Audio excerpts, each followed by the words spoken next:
સુપ્રભાત। આજે ધોરણ 2 આપણા નીતિ શિક્ષણમાં આપણે વિક્રમ સંવતના મહિના આની પહેલા જોઈ ગયા છે। આજે એના ઉપરથી થોડા પ્રશ્ન જવાબ કરશું।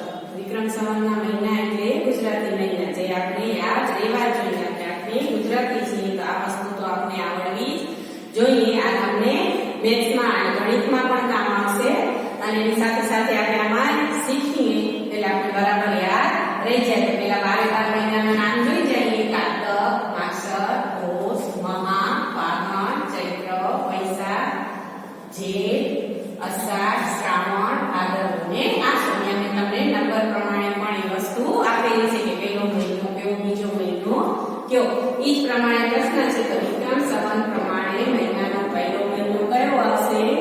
કાર્તક। તમે અહીંયા પ્રશ્ન જવાબ મેં આપ્યા છે તો તમે તમારી રીતે પણ જોઈ શકો। એના સિવાય પ્રશ્નમાં હું કહું કે વિક્રમ સંવત પ્રમાણે ત્રીજો મહિનો કયો? તો પોષ।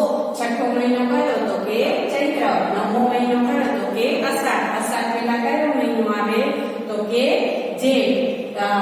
સાતમો મહિનો કયો? તો કે વૈશાખ। આવી રીતે તમે પ્રશ્ન જવાબ કરીને પણ યાદ કરી શકો છો। વિક્રમ સંવત પ્રમાણે પાંચમો મહિનો કયો? તો આપણો પાંચમો મહિનાની સામે શું લખ્યું છે? તો કે ફાગણ। વિક્રમ સંવત પ્રમાણે શ્રાવણ મહિનાનો ક્રમ કયો આવે છે? તો આપણો મગજના સીધી લાઈન થાય નહીં। અહીંયા તો કોષ્ટક આપેલું છે કે આપણે ખબર જ છે, પણ મહિના જો આપણે યાદ હોય તો સીધી યાદ આવે કે શ્રાવણ મહિનો એટલે 10મો મહિનો।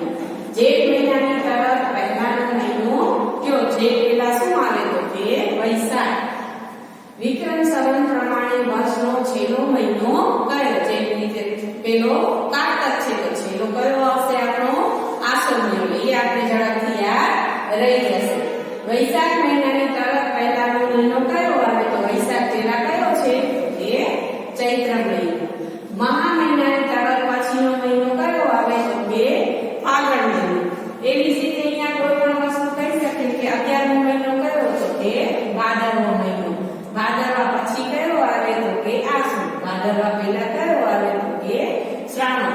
એટલે આપણે આ 12 મહિના યાદ કરવાના છે અને જો યાદ કરી લેશું તો આપણે ઘણું બધું એમાંથી શીખી શકીશું।